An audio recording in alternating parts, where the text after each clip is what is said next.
होळी रे होळी पुरणाची पोळी. आज मी तुम्हाला पुरणाची पोळी आणि ती देखील तेलावरची कशी बनवायची ती सांगणार आहे. परफेक्ट रेसिपी सांगणार आहे. सगळे मेजरमेंट सहित तुम्हाला ही रेसिपी आज समजून सांगण्याचा मी प्रयत्न करणार आहे. त्याच्यासाठी मी इथे अर्धा किलो डाळ घेतलेली आहे आणि ही चण्याची डाळ आहे, बेसनची डाळ आहे.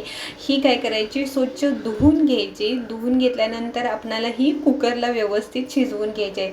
7 ते 8 शिट्या तुम्हाला करून ही डाळ व्यवस्थित शिजवून घ्यायची आहे.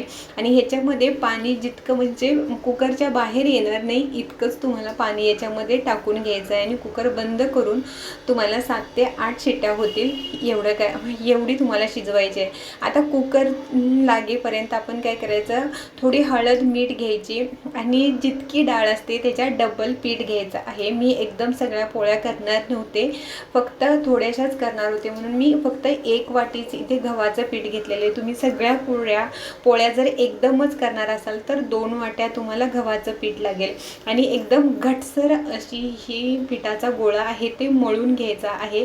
आणि नंतर काय करायचं, असं एक भांडं घ्यायचं आणि त्याच्यामध्ये हा गोळा टाकून द्यायचा आणि त्याच्यावरती पाणी घ्यायचं. गव्हाचं पीठ शक्यतो जर तुमच्याकडे खपली गहू असेल तर त्याचं तुम्ही जे पीठ आहे ते वापरू शकता, किंवा आशीर्वाद आटा जो बाजारामध्ये असतो तो देखील तुम्ही इथे वापरू शकता. आता काय करायचं, अर्धा किलो डाळ आहे तर अर्धा किलोच तुम्हाला गूळ देखील घ्यायचा आहे. समप्रमाणामध्ये घ्यायचा आहे, पण हा थोडासा फोडून घ्यायचा म्हणजे पटकन विरघळायला आपणाला सहज शक्य होतं. नाही तर त्याचे खडे आहेत ते थोडेसे राहण्याची शक्यता असते. म्हणून काय करायचं, आपण हा गूळ आहे तो फोडून घ्यायचा. आता कुकरमधली डाळ शिजली का आपण बघायची. आणि डाळ शिजली असेल तर याच्यातच थोडंसं तुम्हाला पाणी घ्यायचं, किंवा तुम्ही दुसऱ्या पातेल्यामध्ये डाळ ट्रान्सफर करू शकता. इथं थोडासा व्हिडिओ माझ्याकडून स्किप झालेला आहे, थोडीशीच डाळ पडताना दिसलेली आहे. आणि ही डाळ थोडीशी 2 मिनटं या पाण्यात शिजवायची आणि नंतर हे पाणी आहे ते गाळून तुम्हाला दुसऱ्या पातेल्यात घ्यायचं आहे. आता ही जी डाळ आहे तो आपला पुरण आहे. आता काय करायचं, आपण जो गूळ फोडून ठेवला होता तो इकडे एका बाजूला विरघळायला ठेवायचा. आणि जो आपली ही डाळ आहे ती पटकन वाटून घ्यायची, म्हणजे त्याच्यामध्ये जी गर आहे ती राहत नाही. आता ही बघा, माझी डाळ आहे ती वाटून झालेली आहे. आणि इकडे गूळ आहे तो देखील वितळलेला आहे, म्हणजे याच्यामध्ये कुठल्याही गुठळी राहणार नाही.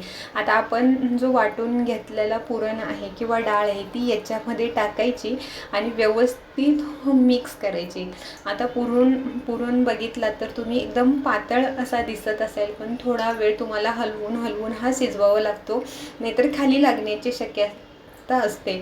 आता जोपर्यंत हा आपला जो चमचा आहे तो असा स्ट्रेट उभा राहत नाही तोपर्यंत हा तुम्हाला मंद गॅसवरती शिजवून घ्यायचा आहे. आता इकडे पुरण होईपर्यंत आपण काय करायचं की शाक आहे ती बनवायला घ्यायची. त्याच्यासाठी काय करायचं, थोडेसे आपण याच्यामध्ये जिरे मोहरी टाकायची, आलं लसूण पेस्ट आणि कढीपत्त्याचा फ्लेवर खूप महत्त्वाचा असतो, याच्यामुळेच खूप छान टेस्ट येते. आणि त्याच्यानंतर थोडंसं आपण जी पाणी काढलं होतं डाळीचं ते टाकायचं आहे. आता हे झाल्यानंतर थोडासा मसाला टाकायचा आहे. या मसाल्यामध्ये मी खोबरं, आलं लसूण आणि जिरं असं टाकलेलं आहे आणि हे मी मिक्सरमधून बारीक केलेलं आहे. ह्याला व्यवस्थित तेल सुटल्यानंतर जे आपण पाणी काढलं होतं डाळीचं तेच याच्यामध्ये ओतायचं आहे. याच्यामध्ये एक्स्ट्रा पाणी ओतलं ना तर डाळीची जी आमटीची चव आहे ती बिघडते. आणि याच्यामधला आतला जो भाग आहे, डाळीचा भाग राहिलेला तो मी टाकलेला नाही. मीठ टाकायचं, कोथिंबीर टाकायची आणि 2 मिनटं व्यवस्थित मसाले शिजेपर्यंत शिजवून. आता आमटी शिजेपर्यंत काय करायचं, आपण जे पीठ पाण्यामध्ये मुरायला ठेवलं होतं ते बाजूला काढायचं आणि त्याच्यातलं एक्स्ट्राचं पाणी आहे ते मात्र गाळून घ्यायचं. त्याच्यामध्ये एक्स्ट्राचं पाणी ठेवायचं नाही.